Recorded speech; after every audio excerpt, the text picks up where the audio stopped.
Jurgen, congratulations. That's a big result. What did you make of the performance?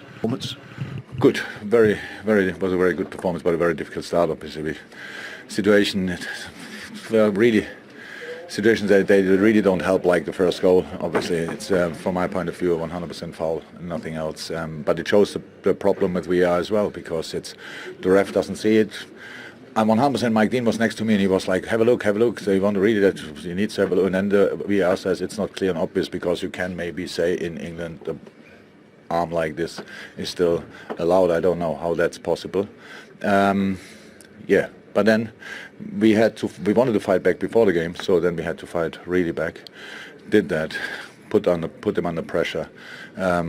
Did a lot of good stuff, had really good situations, scored wonderful goals, played really good football, but of course always with the second ball fights were again quite tricky. Tried to adapt to that then in the second half, of course, with the change with Wirtz, but yeah, the opponent can adapt as well then, but we did it better second half. But the set pieces were still there, and that's always it's a big strength of Bournemouth, and so we had to be 100% concentrated. We were, and so we deserved the 3 points. That's all I wanted. The 2 goals, they were more in Liverpool's character, in that you stole the ball from the opposition and made the most of it. Yeah, 100% was good. That makes all the difference if you have a good formation, if you're in the right spaces. For example, the second goal, the pass to Sadio. The last line was exactly where they had to be.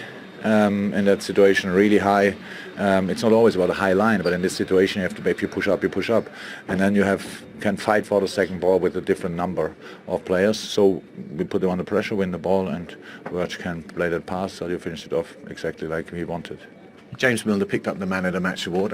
The clearance off the goal line would probably be enough anyway. Oh, 100%. It's for sure. Apart from the goals, the situation of the game I wouldn't have been too surprised if that ball goes in, because it's a little bit the situation. We have much more of the game, chances to control the game, but then with the little things the opponents do in the moment, too much. That's the truth. But here, Millie changed the fortunes, hopefully, and so now let's carry on. Are you aware you've broken that 1972 record of the Bill Shankly side, of the most league wins at Anfield? So that's quite a big step, because we're talking about a famous character, famous manager.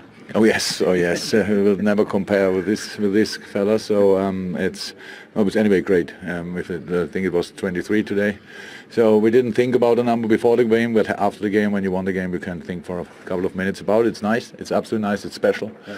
Not normal. And the game today is a very good example. We have to fight hard. We are not genius, but we can really fight, and that's what we have to do until the end of the season, and we'll see what we get for it. So you're not thinking about the 3 wins to go, just Atleti in the middle of the week? 3 wins to go? Oh no, it's Atleti 100%, yeah, that's a tough one, how we know, and of course they will not come here and try to play a friendly game, so it will be the opposite, and today that helps 100%. Maybe 1 or 2 players coming back, we will see, and then we have a good lineup, and then with Anfield we try to change it.